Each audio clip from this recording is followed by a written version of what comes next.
Ethereum est littéralement en train d'exploser. Il a dépassé son record historique ce week-end en dépassant les 4900 $, pour même frôler les 5000 $ dimanche. Que se passe-t-il? Jusqu'où peut-il aller? Et pourquoi Bitcoin, lui, ne continue pas de monter aussi? Pourtant, on l'entend partout, Jérôme Powell, le président de la Fed, la banque centrale américaine, vient de tenir un discours plutôt bullish, les taux d'intérêt devraient baisser, alors les actifs à risque devraient exploser. Eh bien, ne bouge pas, c'est ce que je vais t'expliquer dans cette vidéo. Salut, moi c'est Jay, nous sommes le lundi 25 août 2025, et aujourd'hui on va analyser le Bitcoin, l'Ethereum, et décoder ensemble les actualités du jour. Alors, est-ce que t'es prêt? On va commencer.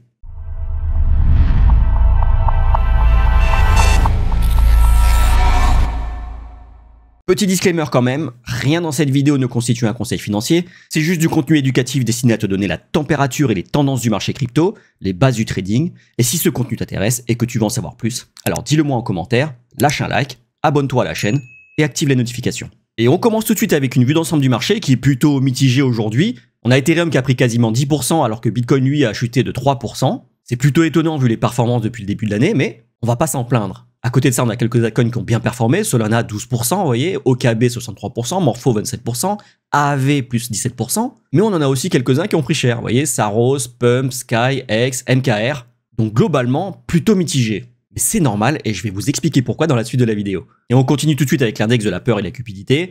Aujourd'hui, nous sommes pile poil dans la neutralité, à 50, alors que je le rappelle, le Bitcoin est toujours au-dessus des 110 000 $ et que l'Ethereum est au-dessus des 4800 $, et pourtant on est dans la neutralité. Ce cycle n'arrêtera jamais de me surprendre. Où sont passés les retails? Où est passé le grand public? Eh ben moi je vais vous le dire, ils sont sur le carreau. Et on passe tout de suite sur l'Ethereum, alors je vais pas vous faire une analyse technique maintenant, ce sera plutôt en fin de vidéo. En revanche, la courbe est tellement belle à regarder que je ne pouvais pas ne pas vous la montrer. Vous voyez, on a explosé toutes les zones de résistance, en créant par la même occasion des zones de support, sur lesquelles on corrige puis on rebondit. Jusqu'à présent, vous voyez, elles ont été plutôt efficaces. Là, Ethereum est arrivé sur le haut de sa tendance baissière, il a été rejeté brièvement, mais sa zone de support a bien joué son rôle et l'a repoussé à la hausse. On a atteint les 4700 $ mi-août, correction, zone de support, rebond, et là hier, on a atteint les 4950 $, qui est, je vous le rappelle, un record historique, parce que Ethereum n'était pas monté plus haut que 4800 $.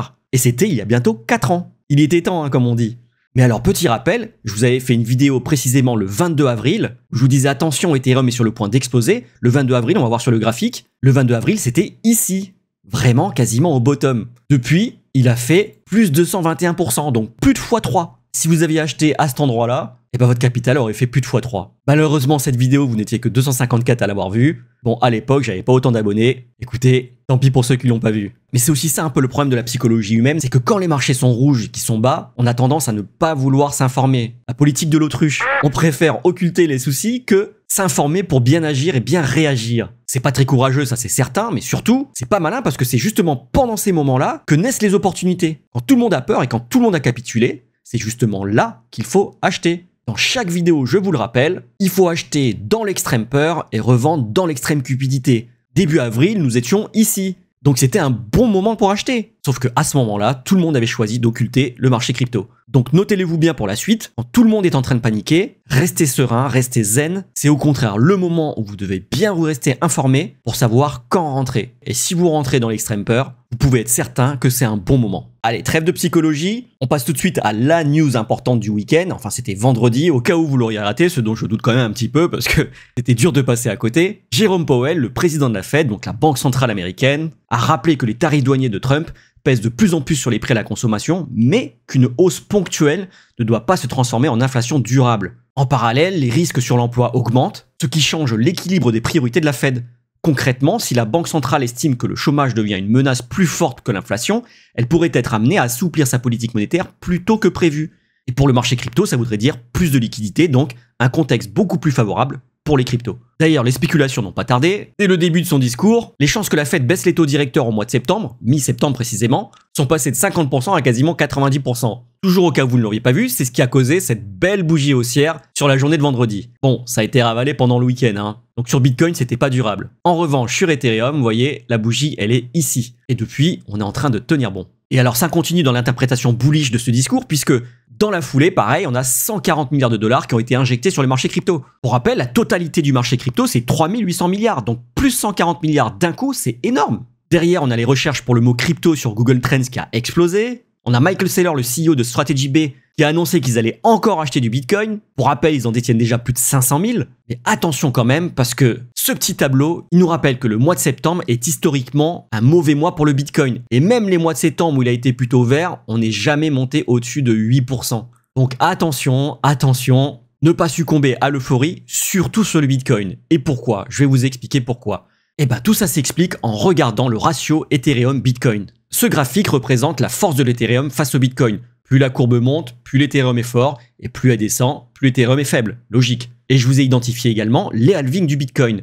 Et quand on regarde un petit peu dans le passé, vous voyez le halving 2016, on a d'abord un ratio Ethereum-Bitcoin qui reste bas ou qui chute un petit peu, et derrière, paf, le ratio qui explose. Et ensuite on rechute. Idem en 2020, le ratio reste bas, et paf, on explose. Et ensuite on oscille. Et du coup, idem en 2024, on est en train de chuter, et on chute même bien fort, et là, on est en train d'exploser. Et à quoi ça correspond tout ça? Eh bien ça correspond au cycle naturel des bull runs. Quand on regarde en 2016, on a d'abord la Bitcoin Season où le Bitcoin domine évidemment, puis Ethereum Season, Alt Season, deuxième sursaut, et on rentre en bear market. Halving, Bitcoin Season, Ethereum Season, Altcoin Season, bear market. Halving 2024, Bitcoin Season qui a duré un peu plus longtemps que prévu, c'est vrai, probablement grâce ou à cause des ETF. Et là, nous sommes, selon moi, en train de rentrer en Ethereum Season. C'est pour ça, comme je vous l'indiquais dans ma précédente vidéo, pour moi, l'Altcoin Season est toujours à venir. Et donc, ça explique exactement ce qui est en train de se passer. Pendant que l'Ethereum est en train d'exploser, le Bitcoin, lui, est en train d'osciller. Il est coincé dans un range, vous voyez? Et pendant ce temps, l'Ethereum, lui, fait des plus hauts de plus en plus hauts. C'est typique de l'Ethereum Season.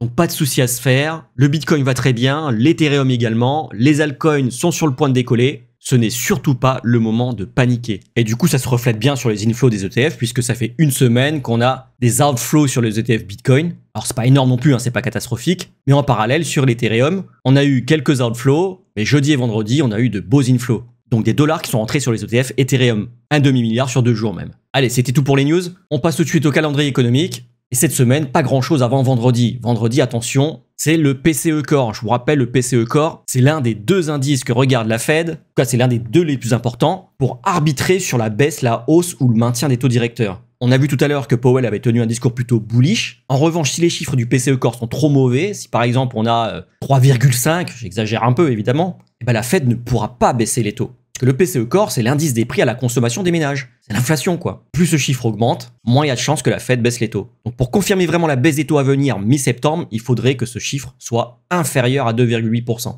Inférieur ou égal. On passe tout de suite à la Liquidation Heatmap. Sur Bitcoin, je l'ai affiché sur 3 mois pour qu'on voit un petit peu l'évolution. Et effectivement, quand on a fait la TH, là, aux alentours du 14 août, on a accumulé énormément de liquidités au-dessus. En revanche, on s'est bien fait rejeter depuis. Un beau rebond grâce au discours de Powell, mais derrière, on a tout corrigé, on a tout ravalé. Et c'est pas étonnant, vous voyez, on a plein de liquidités à venir chercher en dessous aussi. Et c'est peut-être ce dont on a besoin pour pouvoir repartir à la hausse. Mais comme je vous le disais, pour moi, on est plutôt coincé dans un range. Je vous montrerai ça tout de suite après en analyse technique. Et sur Ethereum, lui, je l'ai affiché en 3 jours pour que vous voyez bien, en fait, toutes les liquidités qui ont été accumulées ici, puisque sur le pump là qu'il y a eu vendredi, eh ben, vous voyez, on a accumulé énormément de liquidités. Forcément, lui, pour pump, il a besoin de descendre beaucoup moins bas. Si on mange jusqu'au 4500, je pense que c'est déjà une belle zone de rebond. Et donc, quand on regarde le Bitcoin en daily, je te rappelle que ça veut dire que chaque bougie représente une journée, on voit effectivement qu'on est coincé dans un range. Tiens, je te montre ça. On prend ici la borne basse, vous voyez, et la borne haute. Ici, ce sont les zones de clôture des bougies. Vous voyez, on a des mèches qui passent à travers, ce sont juste des mèches. Ça veut dire que le prix a oscillé dans cette bougie, mais la clôture et l'ouverture ont eu lieu sur ce niveau-là. Et ça a été le cas ici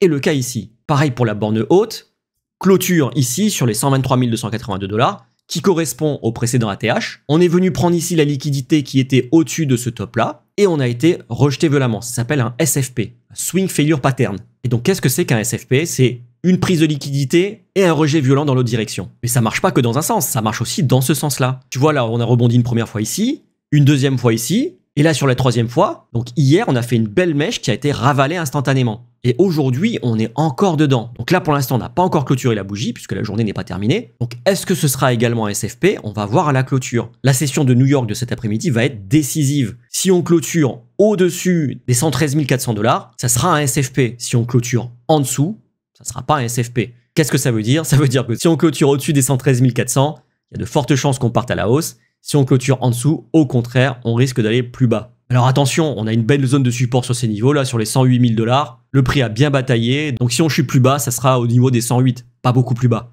Et encore une fois, rien d'affolant sur Bitcoin. Comme je te le disais tout à l'heure, on est en Ethereum Season selon moi, attention. Et en Ethereum Season, le Bitcoin range ou corrige légèrement. Rien de dramatique. En tout cas, pour l'instant, en low time frame, c'est-à-dire à court terme, on est plutôt bearish. Mon indicateur est aligné bearish, donc plutôt baissier. Là, on est en daily. Si on zoome en 15 minutes, on voit clairement que c'est plutôt des shorts qu'il faut aller chercher, pas des longues. En tout cas, si on a envie de trader dans la tendance. Bon, en tout cas, mon indicateur m'a permis de prendre un beau trade ce matin. Je me suis positionné à l'entrée du tunnel ici, mon stop loss au-dessus du tunnel, et ça m'a permis d'aller chercher 3,75 R, soit 375 $, puisque j'ai risqué 100 $ sur ce trade. Et si tu sais pas de quoi je parle quand je parle de R, j'ai fait une vidéo complète sur comment commencer le trading, je te mets un lien en haut à droite. Et en parlant de trading, vous êtes de plus en plus à nous rejoindre sur le Discord, on est donc de plus en plus à trader ensemble, c'est d'ailleurs même très encourageant de voir les résultats de tout le monde. Pour rappel, dessus, on échange des analyses techniques, mais je t'ai mis aussi à disposition un journal de trading gratuit, des livres complets sur le trading. En tout cas, ceux qui m'ont servi à mes débuts à progresser dans mon apprentissage du trading. Donc n'hésite pas à nous rejoindre, c'est totalement gratuit. Et si tu ne sais pas sur quel exchange trader, je te rappelle que j'ai négocié un partenariat avec la plateforme BingX. BingX est classé 10e des exchanges sur CoinMarketCap. Sur 200, c'est plutôt pas mal.